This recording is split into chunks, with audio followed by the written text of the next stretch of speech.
Well, good morning, everybody. Happy Saturday. Happy 4th of July weekend, for the most part.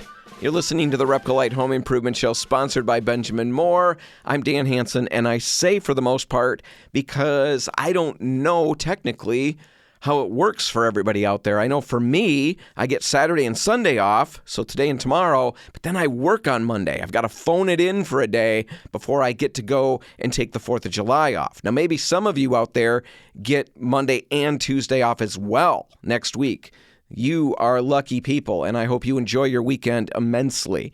Anyway, because of the 4th and all of that's coming up, I decided that this week on the show, we're going to revisit some of my favorite segments. Over the years, we have done multiple segments that have kind of focused on the 4th of July, and they're some of my favorite segments that we've ever done. And so since I don't get to replay them very often, I decided that that's what I'm going to do today. I've handpicked a number of them. The first one we're going to start with is one that Haley and I did, and it's basically digging into the history of Old Glory. It's a good story. I really like it. But I have a less good story to start before I go to the good story. The less good story is just something that I don't even know why I like to talk about these things, but I'm so stunned sometimes at how my brain works or fails to work. You know this story, so you don't have to act like it's new to you. I took my son out to eat the other day, and we had a great time. We're sitting in the restaurant, having a big time, talking, great time. And as I sat there, I don't know exactly what. I think my belt was rubbing against my stomach. I probably was enjoying I had too much food probably. So my belt is rubbing against my stomach. I didn't notice it in the restaurant. I get outside and wow, my stomach itches a little bit. Well, I don't want to itch my stomach in public. I'm not that kind of person, right? I mean, how crazily are you itching your stomach? Well, I wasn't itching it at all at that point. I was just walking out thinking about itching, but I'm waiting till I got to the truck to do that. But then lo and behold, the parking lot cleared out in front of me. Nobody was around. I looked to my left, nobody. I looked straight ahead, nobody. People behind me aren't going to know what's going on, and the building's to the right. I'm perfect. I'm golden. So I really laid into the scratching and really, because, when you hit that zone, I hit the zone and I was going. And as I'm Belly doing, exposed. I looked to the right again and realized, yes, the building is there, but so is the window. And there's a booth right at the window and there's two people sitting there staring right back at me. Did you make eye contact? Yes. I was so stunned. I just stared at them for a second with my hands on my belly, and then I let my shirt drop back down. And it wasn't way up, but it was way more up than, they pushed their plates away. They were done. Oh, no, that part didn't happen. But, I was so embarrassed. I'm never going back. If you're those people, they're not going to be there again. That's true. If you're those people, well, now you know who I am. I'm really sorry. I'm sure it was a great meal, and I'm sure that was not the way you wanted to end it. I think that was just the cherry on top.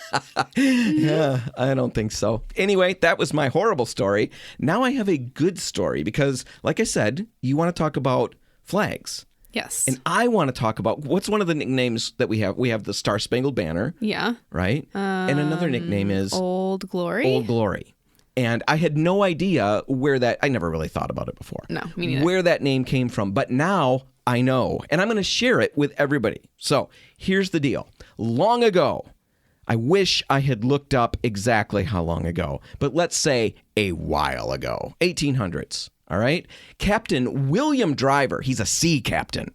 Arr. I like his name. Yeah, he's got a great name. Yeah. Captain William Driver receives on his 21st birthday a flag. American flag. He is so thrilled. He unwraps it, pushes the tissue paper aside, a little tear trickles down his cheek. He pulls the flag out and just sits there in stunned silence for a second. Probably shaking his head slowly from side to side as he's absorbing this moment. Yes. Then he says, "Arr, she's Old Glory." Right? So he names the flag. Right then and there. In a pirate voice. And everybody around claps and it's just a huge emotional moment, I'm sure. I'm sure. Yeah, we're editorializing on that. I'm not exactly sure, but picture it that way. Anyway, he takes Old Glory, newly christened Old Glory, and installs her on his ship. And then spends the rest of his career careening over the oceans with Old Glory, flapping along in the breeze right behind. Wow. Everybody sees this... he talks about Old Glory all the time. You see him coming and you sometimes want to turn away because you know he's going to tell you all about Old Glory again. But then he catches your eye. You know those people. Yeah. I'm one of those people. Yeah. Yeah. So anyway, he loves Old Glory and he flies her on his ship until he retires. I mean, that's a seriously worn out flag at that point. It's pretty tattered. It's actually got a very quick, interesting story where when he got it, you know, the stars all represent the states in the Union. Sure. And a new state entered in the interim, and he actually added a star to keep it up to date. And he sewed one in himself. I'm not exactly sure, but yes, he added one in some way or another. That's He cool. also added an anchor, which I think was probably a little Seems less like breaking the rules. Yeah, seems like it's not quite perfect flag etiquette, but he added an anchor in the bottom right of the blue field to symbolize his years on the sea. Well, I like the sentiment. Yeah, the sentiment's cool. Yeah. So anyway, he retires and moves to Tennessee, landlocked. Not a lot of ocean to careen around on. No. And so he hoists Old Glory outside of his home on patriotic days and things like that. Brings Cool. her out and flies her. Anyway, the Civil War breaks out. Tennessee secedes from the Union. And Old Glory is not quite what she used to be in everybody's eyes down there, except Captain William Driver. So he snags Old Glory, carefully folds her up, according to etiquette, I'm Yes. sure, and then hides her in an old quilt that he had. Sews it in? Sews it into a quilt Whoa. and hides it. It's good he did because Confederate soldiers came and raided the house several times and were unable to find Old Glory. Not sure if pretty they were impressive. looking for Old Glory. Right, but yeah. I like that idea. But they didn't want the quilt. Yeah, spread out. Find her. Bring her out. She's not here. Where's Old Glory? I'm not talking. You know, that kind of thing. Yes. Anyway, they leave him alone, and eventually the Union troops come back in 1862, and everything is freed up, and he breaks out Old Glory. This is my favorite part of the whole story, and we're reaching the epic conclusion. So everybody's edge of the seat, edge closer to the radio, everybody. He breaks out Old Glory and then busts out of his house, running down the street with the flag over his head, all the way to the Capitol. I hope it was close. Yeah, no kidding. Because that's a long run if it's a ways away. But he runs to the Capitol building, climbs to the top of the dome. So... Yes, I can see Haley's got this look on her face that's crazy. He's using the steps inside, I'm sure. I'm imagining an old man climbing With one the leg. Capitol building on the outside, up. Yeah, like to the dome. Spider-Man. Right. With his flag in his mouth. Let's picture it that way. I 'cause think that that's is better. A great image. This old sea captain climbs to the top of the dome and then unfurls Old Glory right there. Everybody around sees. I'm sure there was a lot of clapping. The camera panned out, went way far away. You could see everybody like a drone Fireworks. shot. Yeah, fireworks are going off. Confetti. All of those wonderful things. That's the last time Old Glory, from what I'm reading, was unfurled to the public. Wow. All right? So he brings Old Glory home, cherishes it the rest of his life, and on his deathbed, he bequeaths it to his daughter, tells her to take good care of it. She's been with me all these years. His voice. And the daughter takes Old Glory. It's a cherished family heirloom, and she keeps it until 1922 when she donates it to the Smithsonian. Wow. And it is still preserved to this day. We can see it. You can look online and see it's tattered, it's faded. They've got the little anchor in the corner and You can see everything. the anchor in the corner, Wow. the extra added star. That's Old Glory. That's the original Old Glory. And all the other flags that are referred to as that's where the story comes from. I had no idea. Look at that. There we go. We're off to a rollicking good start, aren't we? Yeah. Now, let's take a break. And when we come back, we're going to talk about flag etiquette, how to properly fly your flags, and How to dispose of them. Retire them is the nice way to say it. Right, when the time comes. And I promise, Haley, this one's your segment. All right. I will shut up. Okay. Not going to happen, but I'll do my best. All right, that's all coming up just ahead. Stay tuned. And we're back. You're listening to the RepcoLite Home Improvement Show, sponsored by Benjamin Moore. And man, we are full steam ahead in our 4th of July extravaganza. It really has been. Yes, stars and stripes. I've got fireworks going off in here. We are having a big time. You should get sparklers. No. Everything in here, if that No, caught on this is fire, pretty sealed. yeah, we would not be in good shape. We're not doing that. No, we talked about basically an old story from history, put a little bit of a spin on it, but how the flag got the nickname Old Glory. We talked about that in the last segment. And now, Haley, you're going to talk about flag etiquette and how to retire a flag respectfully. Right. There's a whole flag code. And I realized that when you were talking earlier and you said the Smithsonian got Old Glory in 1922, well, flag code was put in writing in 1923. Oh, so the year later. Yeah. I wonder if that's kind of cool. Connected. Kind of interesting. But yeah, we had a lot of traditions around flags forever, but it wasn't put into writing until 1923 when the National Flag Conference was held in Washington, D.C. And they did this because the flag represents a living country, and so they consider it a living thing. Right. You actually had a quote, right? And that's literally what it says. The flag represents a living country, and it is itself considered a living thing. Which I kind of love. Yeah, that is interesting. And you didn't just put your spin on it. That's literally the verbiage. What they said. Yeah, because you said, you've always talked since I've known you about how you can't look at stuffed animals in the stores. Well, anything. Or hold them. I mean, I feel bad when I pick things up in stores that I feel attached to. Yeah. And I don't actually end up buying because I feel like whatever it is has hope of being adopted in that moment. Oh, I'm going to go to a real home. Yeah. And then you put it back on the shelf. Back on the shelf. Wah. Yeah, when I was a kid, I would feel really bad for stuffed animals because of that. Because I'd pick them up all excited, and then my mom would say no. And then I would Always feel so bad for the stuffed animal that I was leaving and not taking home with me. So you can really relate to this concept. Yeah, I'm not and idea. alone. Other people, Yeah. I mean, Old Glory, that wouldn't have had a name if he wasn't so attached He to had it. the same concept. Anyways. So they codify all these old traditions into something that will be consistent going forward so that we can maintain this respect that was so important. Because without doing that, we really run the risk of losing some of these traditions or moving away from them. And that's a big deal that we want to avoid. So what are some of the rules? Because when you talked about them to me, I was surprised. I thought I knew them. And I don't. I love this because you're such a rule follower. Yeah. And it turned out you've been breaking some rules. I've been breaking a boatload of rules when it comes to flags and how to display them. Yeah, you've been breaking a couple.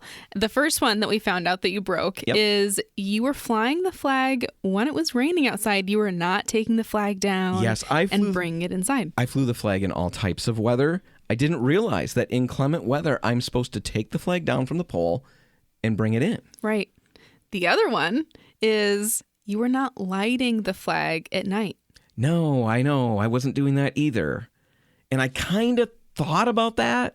I kind of seemed like that was a rule, but I decided I wasn't going to look into it because I didn't want to find out. I figured I could at least feign ignorance to some extent, but it's got to be brightly lit. Yes. You shouldn't. If it's not, then you've got to bring it inside. Yeah, bring it inside at night. Take it down, fold it up appropriately, and bring it inside. Because it's like you're leaving a living thing out at night, and it's sad, all by itself. It's sad. It's afraid of the dark. It's cold outside. You're leaving a nightlight for it. Bring the flag in or put a nightlight on it. The other thing is when you're hanging the flag on a wall vertically, not horizontally, not like you're flying it. When it's on a wall, the stars always should be to the left of the observer, right? Yes. So if you're looking at the flag, the star field should be to the left. My natural inclination, because you asked me which way would I do it, I would have hung it the other way with the stars to the right. And I didn't know that, either way was right or wrong. So right. There is a wrong way, and that's my way, is again the wrong way. If you're displaying a flag in your store and you're hanging it vertically or in your home or wherever, the correct way to do it is with the union, the star field, to the left of the observer. Exactly. Another one I think is interesting because I don't know, we have all these really patriotic things, especially around the 4th of July, like napkins and plates, all this stuff. But actually, they're saying that you shouldn't put flags on paper napkins, boxes. It shouldn't be on handkerchiefs because then you're blowing your nose into it. Paper plates, you're piling your hamburgers on them. Yeah. None of that's good. A cushion is the other thing that they pointed out. Don't embroider it onto a cushion because then you're sitting on the flag. I love this because, yes, it seems nitpicky. Yeah. But it's important. It's a way to reinforce how important this symbol is and what it stands for. And yeah, I think about all kinds of napkins I've seen. Oh, I believe they've been covered with flags. Always. I mean, And then that's you crumple them up and throw them away. That's all kind bad. of a classic 4th of July thing. Yeah. One last thing when it Whoops. comes to the flying etiquette or the displaying the flag etiquette, I've always believed that, I remember that from elementary school, that if the flag touches the ground, Oh, yeah. now it needs to be disposed of properly, burned is They what would we always talked say that. about. That's not the case, though. No. You said if it touches the ground and it's actually damaged severely, Then you can dispose of it by burning it, which is the correct way. But yeah, if it just grazes the ground, it's not ideal. Say you're sorry to the flag, but you don't have to burn it. all right. So let's Well, wait, hold on a minute. This isn't the last one. Oh, We've got one more. I forgot one. Yeah, you skipped ahead. Oh, yeah. Go The ahead. The other one is costume. cool. You're not supposed to have a flag as part of a costume. And it's not necessarily saying that you can't have the stars and stripes together Right. in some other fashion, right? Captain That's America okay. is okay. Yes. But literally wearing a flag, it's the same concept of putting the flag on the pillow. You Right. could sit on it. If your pants are flag pants Yes. with a literal flag on them, that's probably not cool. Right. So that truly is the last one with displaying the flag that we had. Now Yep. let's talk about the flags that have hit retirement age. And they're not going to go to the Smithsonian. They've already Right. got one. They don't need yours. What are you going to do with them? You mentioned that there are collection places all over the place. Hardware stores. Mm-hmm. Who collects those in the end? The American Legion? Yes. So they've got boxes out at hardware stores. They collect them when they're full. And then on June 14th, Flag Day, they have these ceremonies where they actually dispose of the flags appropriately or retire them, as they like to say. And so what happens is they have, everyone inspect the flags, make sure that they're actually, in bad enough condition to do this. And then once they've decided that, they fold them in the appropriate way. The chaplain says a prayer.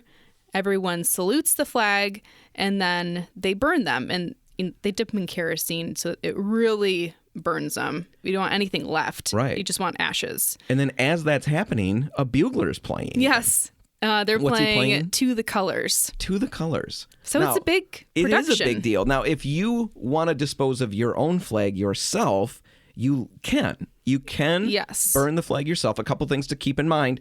Newer flags are made of materials that you might not want to burn. Right. We'll tell you how to deal with that in the end. If you've got a fabric flag that you can burn safely, the proper way to do it needs to be adhered to. Otherwise, you're being really, really disrespectful. And we Yeah. certainly want to clarify what we're talking about is a respectful burning of a retired flag. Yes. The It's like RepcoLite a Home funeral. Improvement Show, it's respectful. How does it work? So to have your flag funeral, you fold the flag, again, in the appropriate manner in the little triangle, and we can put directions in the show notes. But then you put the flag in the fire, make sure it's totally burned. We just want the ashes there. And while it's burning, you recite the Pledge of Allegiance. Once you're done burning it, you have a moment of silence, and then you can bury those ashes. Right. Now, if you're going to bury the flag, you don't want to burn it, you can bury it in a wooden box. You don't want a cheap box, you want a nice box, and you bury it in your yard. Yeah. Now, all right, we're going to put all of that info in the show notes because it is fun to check out, and there's a lot that we couldn't get to, but it's enough for now. All right, we're going to take a quick break. West Side listeners, you're going to get news and weather at the bottom of the hour. East Side listeners, you're going to get a RepcoLite Rewind, and then when we all get back together again, we'll be talking about the history of Benjamin Franklin. It's a segment that I recorded back in 2020, one of my favorites of all time. I learned so much stuff writing it, researching it, and recording it, and I'm going to share it with you next. That's all just ahead. Stick around. You're listening to the RepcoLite Home Improvement Show, sponsored by Benjamin Moore on 106.7 Detroit's Wheels. And right now it's time for another RepcoLite Rewind, where we check out great segments from past episodes. But this time, we're really not going to do that. We're not going back in time at all. You're getting a brand new segment recorded in our Birmingham store just last week. And we're back. You're listening to the RepcoLite Home Improvement Show, sponsored by Benjamin Moore. And I am on location in our Birmingham location once again with Scott Hudgens, the manager here. Scott? Hello, how are you? Thanks for letting me set up all my stuff in your office one more time. That's right. It's like we were just here the other day. Well, we were, and you did such a good job. That's the thing. Right. That's the problem. That's the mistake that you made. Is you really did a good job on the other segment. We talked about front doors, and honestly, before we get to the stuff that we want to talk about right now on this segment. Scott, you've got like a touch of a background in radio. Right? You've done some stuff. Yeah. No, I spent my my $8,000 to go to broadcasting school, and I'm a manager of a paint store. Now you were on a radio station for a while. Yeah. Like playing music or something. I was cool? I was like the guy. I was absolutely the DJ. I was the guy that would take the phone calls, and I would, I wanted to be all nice and cool and play all that nice music and stuff. Yeah, I had a great time. Were you nice and cool? Were you like everybody wanted Scott? That was the guy they wanted to listen to. Okay. No, very small station. Okay. Well, someday I'm going to be that guy playing the music. That's what sounds fun to me. That's right. But instead, I'm the talky guy. So let's talk about, basically, we're heading into the 4th of July weekend. Yeah, family functions. Super fun stuff. And Scott, something you pitched, because you did such a good job, I reached out to you and said, hey, you got to come back on. We got to do more stuff. Do you have any ideas? Yeah. And you came up with this idea. You titled all of your little proposed segments, and I thought that was great. But one of them was something along the lines of, where's your phone? Yes. Well, it's because, family and, you get together and everyone's got their face in their phone. Let's come up with an idea. Let's get family involved. Let's do those games that everybody seems to play.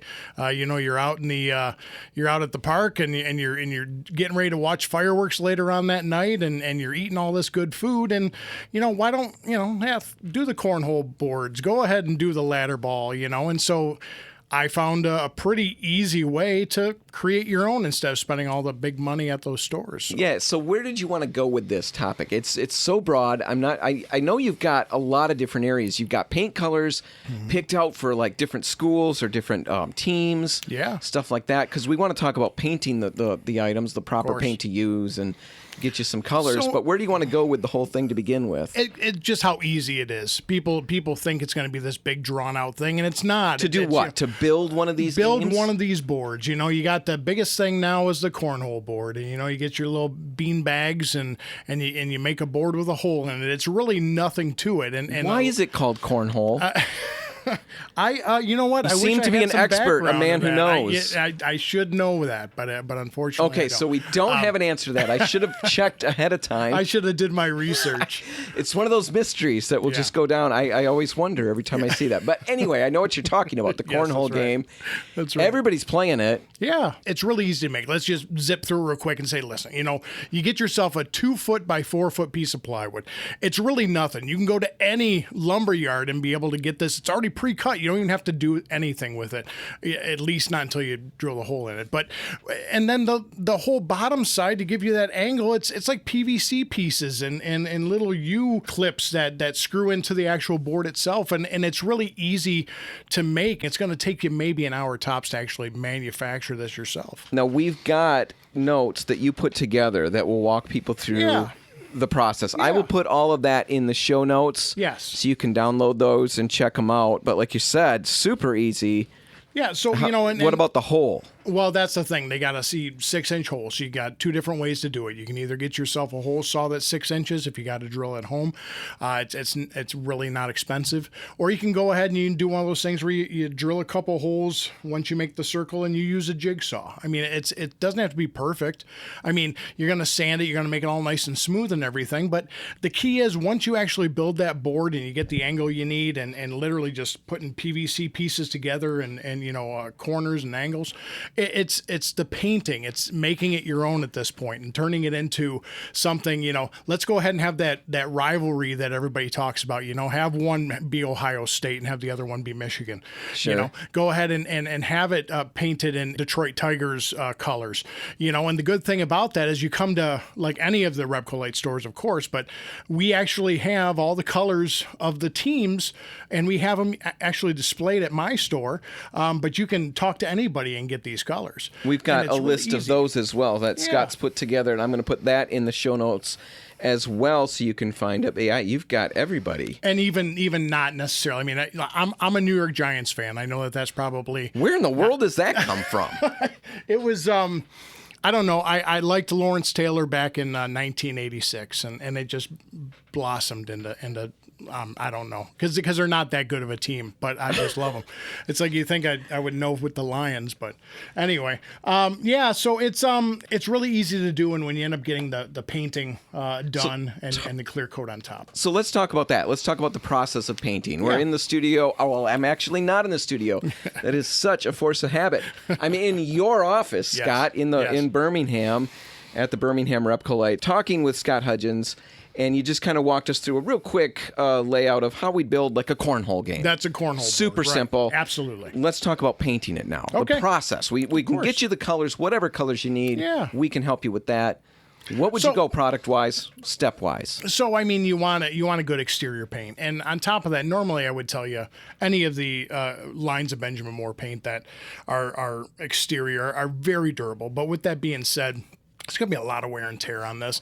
If you want to actually change it up and make it glossy, especially on a cornhole board, and you actually want to get it to where it slides that beanbag across a little bit, you're going to top coat it with a clear coat, a nice glossy clear coat, make it all nice and shiny. But other than that, as far as it's a bare piece of wood, right? So if you want to do it properly, anytime you're painting a bare piece of wood, you want to use an undercoater of some sort. Benjamin Moore has a low VOC oil that you can use. Once you prime it, in most cases, all these primers, it doesn't take long for them to dry. And once they dry, and you coat it maybe 2 or 3 times with a good exterior. So Regal is always good. It's available in quartz. You can use Aura, obviously being top of the line. You got a lot of options. There's a new product that Benjamin Moore came out with called Element Guard. Awesome, be great for it. It's not going to be costly. And then you can have all those tinted to the colors of your favorite teams. And at that point, whether you want to just paint them just the colors, or whether you want to get a little fancy with it and start putting little insignias and things on it as well. But that's something that when you bring those out, it's just, you can't say no to that. I mean, everyone wants to play those games, so get off your phone at your family functions and let's go ahead and play some cornhole. Now, there's other games that we could build. I mean, we've got other things that you've put together that we'll put in the notes, but you've got the ladder ball thing. Ladder ball, yep. That's always kind of fun too. Whipping a little ball on the ropes around. And that's good for slowing down burglars or people trying to escape too, right? That's right. Yes. But you can also play a game with it. Yeah, it's something that literally you can use PVC pipe and put it together. And in most cases, when you go to any of these places that you get, anybody, any plumbing supply place, you can get, all these pre-cut sections of PVC, and then you get yourself a couple T's, you get yourself a couple angles, a couple elbows, a couple couplings, and you can literally put this together in no time. And I've made all my furniture this way. It really does work. PVC, it does everything. But yeah, perfect for this. Yeah. And really, there's not a lot of painting that needs to be done on that one. No, I mean, you can if you want to. And at that point, you get a product that is like our Command product. Benjamin Moore's Command product is a self-priming even on PVC. So you can actually use that product to paint it, whether you do it colors, of your teams, or whether you just do red, white, and blue for, July 4th or whatever.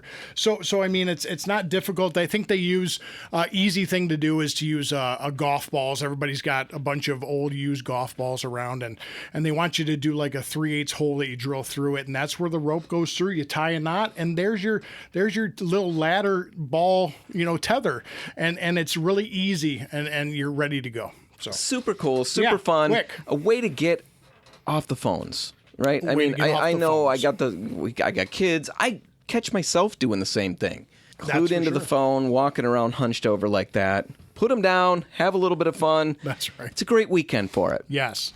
And that'll do it for this week's RepcoLite Rewind. If you want to check out other full episodes, just head to RepcoLite.com and click the On the Radio tab on the homepage. That's RepcoLite.com. Now, all right, it's time to take a break, and when we come back, we're going to be discussing Benjamin Franklin, the man, the myth, the swimming legend. I'm not joking about that. Stay tuned.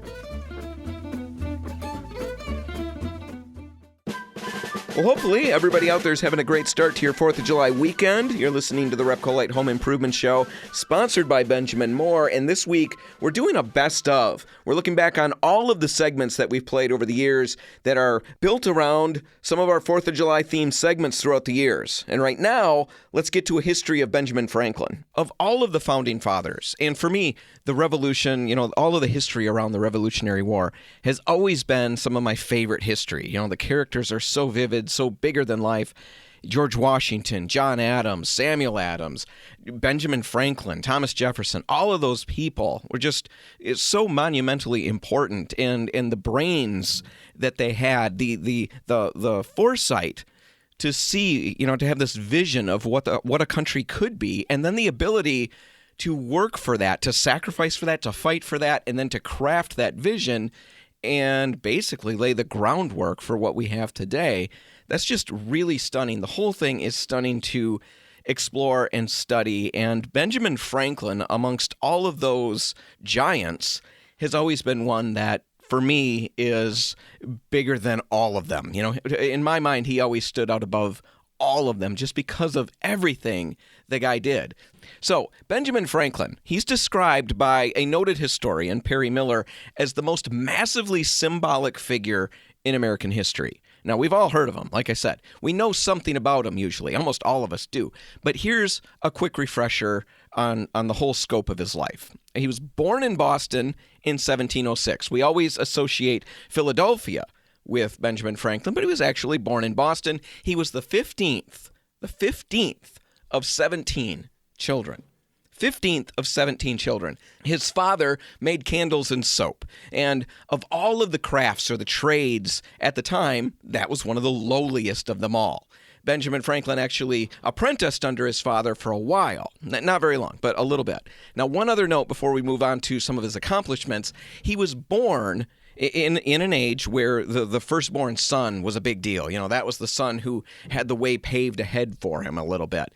And Benjamin Franklin noted in his autobiography that he was the youngest son of the youngest son, 5 generations running. So not just the youngest son, but 5 generations back, the youngest son of the youngest son. So if anybody had the deck stacked against him a little bit, maybe we could say Franklin did. Now, he started with little formal education. He started school when he was 8, and he ended it when he was 10. So that was the limit of his formal education, 2 years. He was an avid reader, and he taught himself to be a writer.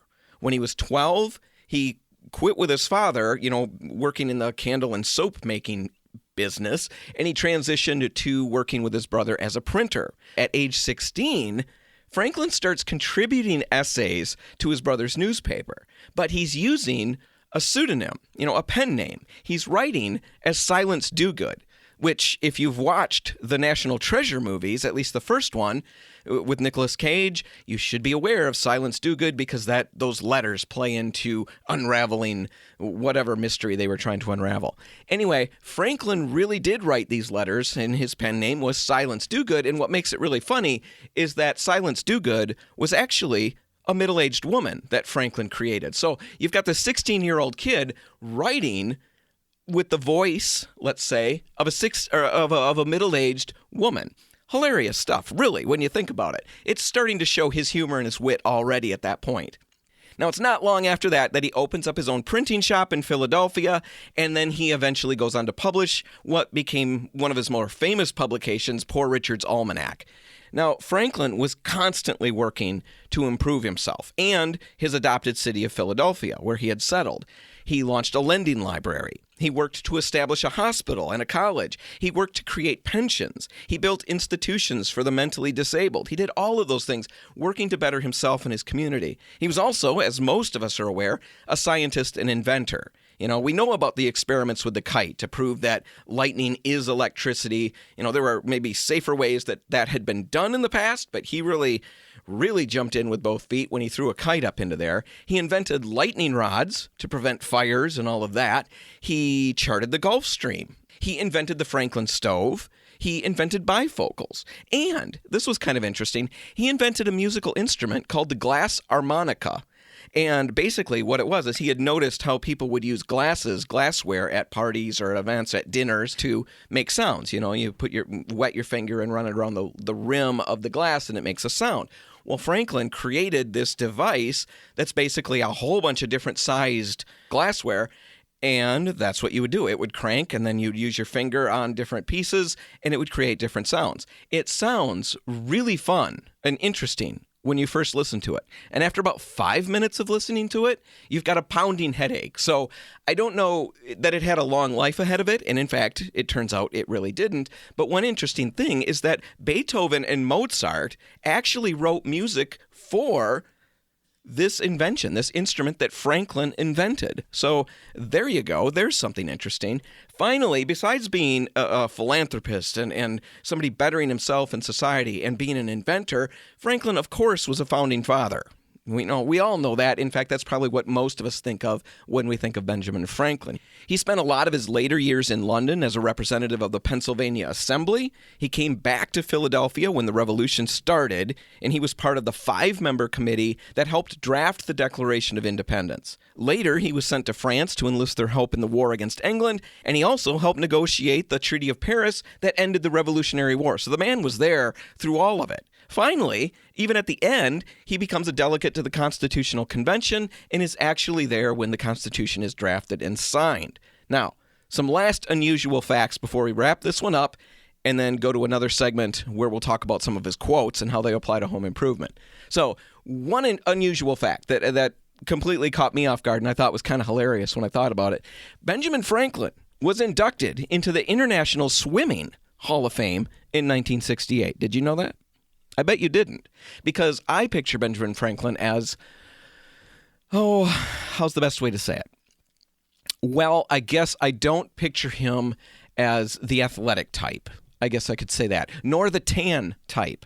So I picture him swimming in just a lot of pastiness and just a lot of it, if you understand what I'm saying. So to picture him floundering through the waves is basically how I would picture it, floundering through the waves. But apparently, the man was an astute swimmer. He was known as a tremendous swimmer. He swam the Thames River, performing, and this is a quote from the page of the International Swimming Hall of Fame, where they describe his induction into that. They quoted that he swam the Thames River, quote, performing on the way many feats of activity, both upon and under the water, that surprised, and here's the key word, and pleased those to whom they were novelties. So, while I might have found great pleasure in laughing and enjoying Benjamin Franklin as I picture him floundering through the water, the actual reality was he was like a dolphin, zipping through the waves with skill tantamount to Aquaman. So he's in the Hall of Fame for swimming. Who'd have thought? He also was the only person to have signed all 4 key documents establishing the U.S. The Declaration of Independence, the Treaty of the Alliance with France, the Treaty of Paris establishing peace with Great Britain, and the U.S. Constitution, the only one to have signed all 4 of those. Another thing that's interesting is he embraced the abolition of slavery way ahead of almost everybody else. He was president of the first abolition organization, the Philadelphia Abolition Society, and he was the first person to petition Congress to abolish slavery in 1790. When he died, the French National Assembly declared a day of mourning, and he's been called the only president of the United States who was never president of the United States. He's a remarkable historical figure, a remarkable human being, really. He's certainly flawed. You know, there were plenty of stories of how flawed Benjamin Franklin was, but he's utterly inspiring and remarkable, and because of that, he's really worth listening to, which brings us to some of his witty sayings and how they apply to home improvement, which we'll get to after a break. Stick around. Let's get to the Benjamin Franklin quotes about home improvement. And before I get to the first one, I just want to mention that there's an article that I found that gave me this idea. And while all the quotes were different from the ones I'm going to talk about, it was still the idea that got me going. I'll put a link in the show notes if you want to check it out. The first quote, "Tell me and I forget, teach me and I remember, involve me and I learn." Learning takes involvement, right? It takes hands-on. We can watch a million things or listen to a million things, and we don't learn. We don't technically learn until we jump in and do it. How many times haven't you jumped into something that you've watched or read about, and then you find all the little details, all the little things that you didn't expect or that the video didn't show you, or you couldn't see it from a certain angle, and as you're working with it, all of a sudden things that you were unclear about in the video make perfect sense. It's because you're learning now. There, you're getting a concept. Here, you're actually doing it and you're learning. How does that apply to us? It's really, really basic. In order to learn anything, you've got to jump in and do it. Watching a video on YouTube about how to do whatever it is only going to take you so far. You've got to jump in and actually get your hands dirty and try the process. And when I talk about that, I think instantly about home repair services in Grand Rapids. We are so lucky to have an organization like that in our area because if you're unfamiliar with them, they've been on the show a number of times. What they do, their whole goal, their whole mission is to create homeowners who are better homeowners, who know how to handle whatever comes up in their homes. They've got all kinds of, amongst a million other things that they do, they've got classes that they run, free classes every Saturday. Now, with COVID, I'm not sure exactly what's playing out with that. Check their website out for a schedule and see how they're handling those things. But in normal circumstances, they've got hands-on classes every single Saturday. We've talked about it before. They're free. You can go and learn how to repair drywall. You can learn how to do electrical work. You can go and learn how to do plumbing. You can learn how to install ceramic tile. And you do all of these things by actually doing them. You use your hands. You use the right tools. When you go home, you can repair those things at your home because you've done them. Check out those classes. If you bring a friend in to help you with something sometimes because that friend knows how to do whatever it is, stick around, help them. Don't just be the tool getter, the gopher, Dad always called it. Be there to actually get your hands dirty. Start the process because then you'll learn and you can do the thing yourself. It's the whole give a friend a fish, teach somebody to fish thing. What about our kids?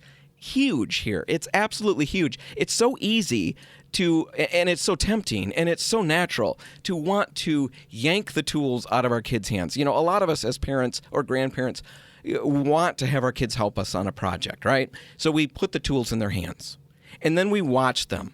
And then we yank the tools back out of their hands because they're never going to get the project done. It's going to take till next week Sunday before they finally got that screw in.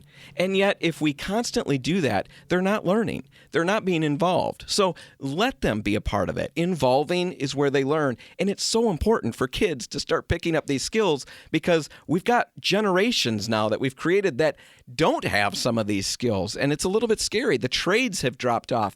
If we get our kids involved and they see the satisfaction of repairing and fixing and doing the work, who knows what happens with the trades? And it all starts with us at home. Let them be involved. Let them help with the decorating. They can do it. Let them help with the painting. That sounds scary, but I've had my kids help me and I've been stunned.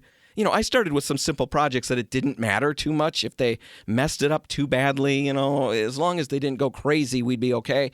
And I was blown away at how well they did with just some instruction and some help. And from that point on, they were able to tackle some other things on their own. Now, maybe that's not your thing. Maybe that's not where you're comfortable. But let them start working. Let them get involved because that's where they're going to learn. Second quote, by failing to prepare, you're preparing to fail. Again, so basic here, but preparation is part of the work. A lot of people, a lot of us, think about preparation as an optional step. It's not. It's a necessary step. Just as painting your cabinets requires you to actually apply paint as a finished step, that's not an optional step. Neither is washing and doing the scuff sanding or applying the right primer. Those aren't optional steps. If you don't do them, you are setting yourself up for failure down the road. You're not saving time. You're saving time in this one instance. But down the road, you're going to deal with a problem. And when the problem happens, it's a very big thing to fix because the foundation is poor. In order to fix the foundation, you've got to get everything off to get back to that foundation. So do it right the first time. But it's not just surface prep that we're talking about. It's also gathering the right tools, preparing for a project in that regard, gathering the right items. I don't know how many projects I've started on a whim because I had a little bit of time and I just all of a sudden had this desire to get this project done. I was just this driving need to accomplish it. I see a window, I jump in and do it. But I failed to gather the right tools ahead of time because I didn't give myself time to do that. what happens in the end is I end up using the tools that I've got and making them work or trying to make them work for tools that I should have collected ahead of time.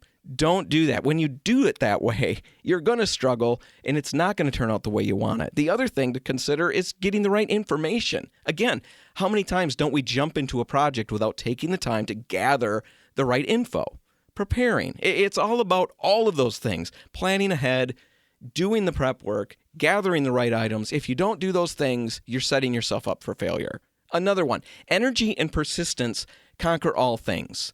You know, there's enough to say about this, but I think I can sum it up quickly with not even a story, but just a gentleman that I know. He's been on the show before, Steve Norris. I worked with him at RepcoLite years back. He's in his mid-70s, okay? He's nearly blind. He knows that. It's depressing to him. He can no longer see very clearly. I've watched him work on houses that he acquires, and he's inches away from the nail holes that he's trying to fill or whatever. He's got heart problems. And yet the guy has sheetrocked basements over and over. Even in his 70s, he's doing this work. He gets through it by energy and persistence, and he conquers all things.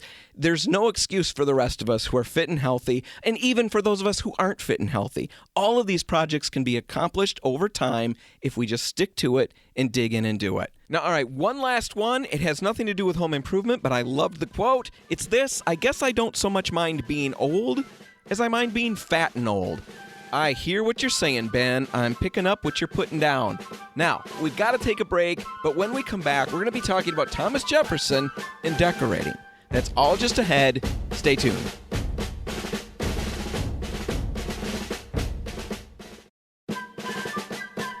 Well, happy 4th of July, everybody out there. Hopefully your day's off to a great start. You're listening to the RepcoLite Home Improvement Show, sponsored by Benjamin Moore. And right now we're going way back in time to an old segment on Thomas Jefferson, interior designer.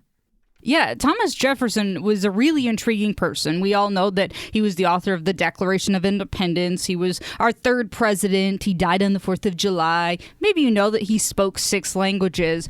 But things people don't know are that he loved books. When the British attacked the Library of Congress in 1814 and burned all the books, he gave his personal library to refill it. Do you know how many books were in there? I do not know. 6,487. That's way more than my 55 Hardy Boy books. And it's a way more well-rounded library. I'm sure it is. It's good I wasn't the third president of the United States. It's very or good. Or a president at all. Yes. The other intriguing thing is he was a foodie, one of the first foodies, we'll say. He was a foodie. Yes, it's a current term. It's okay if you don't understand. Oh, I'm too old to understand. Anyway, okay. He popularized things like French fries, which I know you love. I do. Vanilla ice cream and mac and cheese. Where would we be without these staples? I know. He didn't invent them. No, he We're didn't not saying invent that, them. but he did popularize them. Yeah, he brought them back from other places. Yep. Very cool. Yes. He was also an architect and designer. Mm-hmm. He took over 40 years to complete his home Monticello. So apparently he was slow at it. No. Wait, I found this great quote for him that kind of explains why it took so long. Putting up and pulling down is one of my favorite amusements. And he said that in regards to his home. So yes. I bet his wife loved that. Oh, I'm sure. Finally, the dining room is... Oh, he's at it again. My mom did that. That's how she operated. Every time we'd come home from school, at least once a week, the back entry was a new color. Yeah. And there's Mom's little paintbrush. You know, the walls got increasingly smaller because of the layers of paint. But Thomas Jefferson was that. Yeah, he was a visionary. He would have loved RepcoLite. He would have absolutely He'd have loved our show. Yes. I wonder if he's listening, wherever he is. Sure. So he was a visionary. He was obviously one of our founding fathers, president, trailblazer. But what people don't know is he was also a very cutting-edge interior designer. Which completely catches you off guard. Yeah, can't it's you just mind-blowing. picture the business cards? Thomas Jefferson, third president, visionary, interior designer. I mean, that's awesome. It is I awesome. love a business collector card of like books. That. Yeah, collector of everything. Anyway, what Betsy's talking about is that home, Monticello, that we referenced earlier, that took him 40 years to get to the point where he liked it, I guess. Yes. But that home underwent some restoration projects in 2010. Yeah. And one of the ones, the one that we're most focused on in this segment right here, was the dining room. Yeah. See, in 1936, other restoration was done. Yeah. And the walls were scraped in the effort to determine what was the original color. What color did Thomas Jefferson have on the walls originally here? So they scraped the paint off very, very carefully, and they got to the point where they determined that the base color was this blue color. And so the walls were painted in 1936, a color called Wedgwood blue, and we have had it that way all the way from 36 to 2010. Yes. And everybody has loved that color. It's on dining rooms all throughout America. It's a beautiful color. Turns out it wasn't the original color. They were wrong. In 2010, this project went underway. They did some testing. I think the testing was done in the 90s. Yeah. Using computers and the new technology. More high-end analysis. And they determined that rather than the blue, the original color was a chrome bright yellow. Yeah, and the woman that we read about who actually went in and did all of this testing and was kind of on the cutting edge of all of this, she said she was terrified to tell people that this was really the color because people so loved that Wedgwood blue, and what was everyone going to think? They were going to hate her. She didn't know what the reaction was going to be. Yeah. But in the interest of historical accuracy, the repaint went ahead and it opened to the public in 2010. And like we said, the dining room was now this brilliant chrome yellow, a vivid contrast, remarkable contrast to that previous muted blue that we knew as Wedgwood blue. Yeah, so the result of all of this, if you do a side-by-side comparison and actually look at these two rooms with the furnishings in there but the two different colors, it is amazing the difference. Now, yes, I love Wedgwood blue. It's a beautiful color, and the room was beautiful, painted that. But when you put that chrome yellow in there, it takes it to a whole new level, and that room is stunning. Right, and that's the interesting thing. The room went from looking really good. It was beautiful. Everybody loved it. Yep. To something way beyond Holy that. cow. Yeah. And the bottom line that we want to talk about on the RepcoLite Home Improvement Show as we transition now to the actual decorating part of this. Right. The bottom line is that a bold color can take a beautiful room and make it stunning. Now, most people out there have rooms in their home that we would say are beautiful. You know, it's exactly the way we want it. Yep. Whatever color is on the wall, we decided that's exactly what we love. And the tendency is to think that we nailed it. You know, that room's done, we can move on. Right. But maybe it's time to take a lesson from a founding father and the guy who brought ice cream, or at least popularized ice cream here. Take a lesson from him. Maybe it's time to stretch a little bit. Yeah, maybe it's time to buck the trend and try this yellow. It will brighten everything up in this slightly dull time that we have with the weather outside. So a lot of people are probably sitting there thinking, well, how on earth do I bring yellow into my decorating? I mean, it's just one of those. Why? Well, you know, just because Thomas Jefferson did it isn't really reason to do it. In my book, that is a reason to do it. But there are other reasons. There are other reasons. Yellow is a color that makes us happy. I mean, there's instantly. this whole color psychology thing. Yep. And sometimes it feels very, very touchy-feely to me.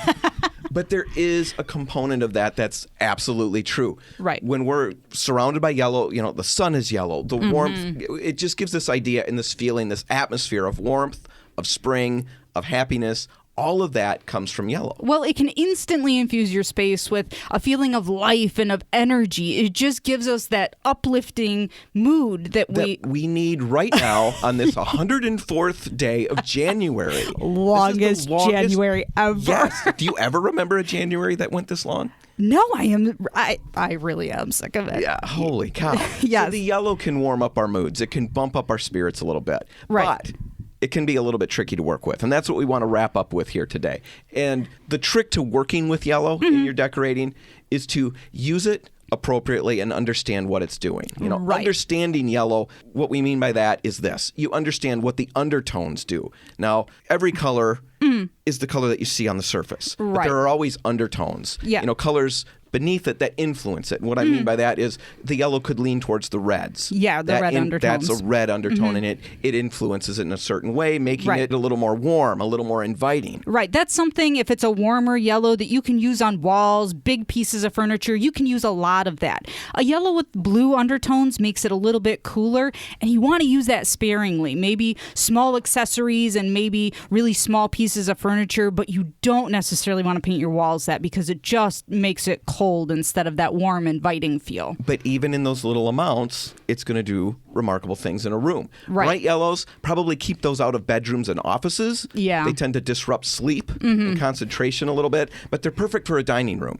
As perfect if you Jefferson wanna, showed us. Right. Create energy and conversation. Right, it's great. And a buttery yellow, a real pale yellow, things like that, they can work as neutrals. They're beautiful as a neutral because you can put so many other colors with it. Right. If you're nervous, you start with small accents, with vases, picture frames, a bowl full of lemons. It's something that decorators do all the time to put a little yellow in a room without overpowering a space. Right. Use throw pillows, a bedspread, things like that. Simple things to bring the color in. If you're a little more bold, you could actually go for an accent wall. Or you can paint a whole room and be Thomas Jefferson bold, which I would like to try sometime, by the way. Right, but remember, to be Thomas Jefferson bold doesn't mean that you have to go crazy with this really bright chrome yellow that he chose. Even a soft buttery yellow, a barely there yellow, right? Isn't that what you called it? Yes, I barely feel weird there. saying that. Would you say that part? A barely there yellow? Yes, that yellow. It's still something that will make a huge impact on a room. Right. So now you might be asking yourself, how do you actually pick the right yellow? It isn't really difficult to get started. Look at magazines, maybe look at clothing, fabrics, things like that. Find the yellows that you're drawn to and start collecting those. Then bring them into the store and we can help you find some color chips that might coordinate with that or at least get you started. Right. Finally, use other colors to ground your yellows. You know what we mean by that is gray, for example, is very popular right now. And that looks great with yellow accents. Yeah. Natural wood tones can look amazing with buttery yellow walls. You know, things like rust reds can be used in your carpets or in rugs, more likely, and furniture to tone down yellow walls. Yeah, it's great because a lot of people already have those grays and those neutral palettes going. So you can just bring in a little bit of that yellow, paint one wall yellow, and you're right on trend with Thomas Jefferson. The bottom line is simply this: stretch. Be a little bit creative. I know we live in a conservative area when it comes to color, but we can still stretch a little bit. Oh, yeah. Try some new things. Check out our show notes page for this episode. Yeah. And you'll see links to some Pinterest pages that Betsy put together that demonstrate all kinds of different rooms making all kinds of use of yellow. There are some very cool things in there. You should go and check it out. And that's going to do it. That's all the time we've got. We're going to wrap it up. Hopefully everybody out there has a great holiday weekend. I want to let you know that the RepcoLite stores are all going to be closed on Tuesday, the 4th. So we'll be celebrating with our friends and family. You guys do the same, and we'll all get back together here on the radio next week, Saturday. Thanks for listening.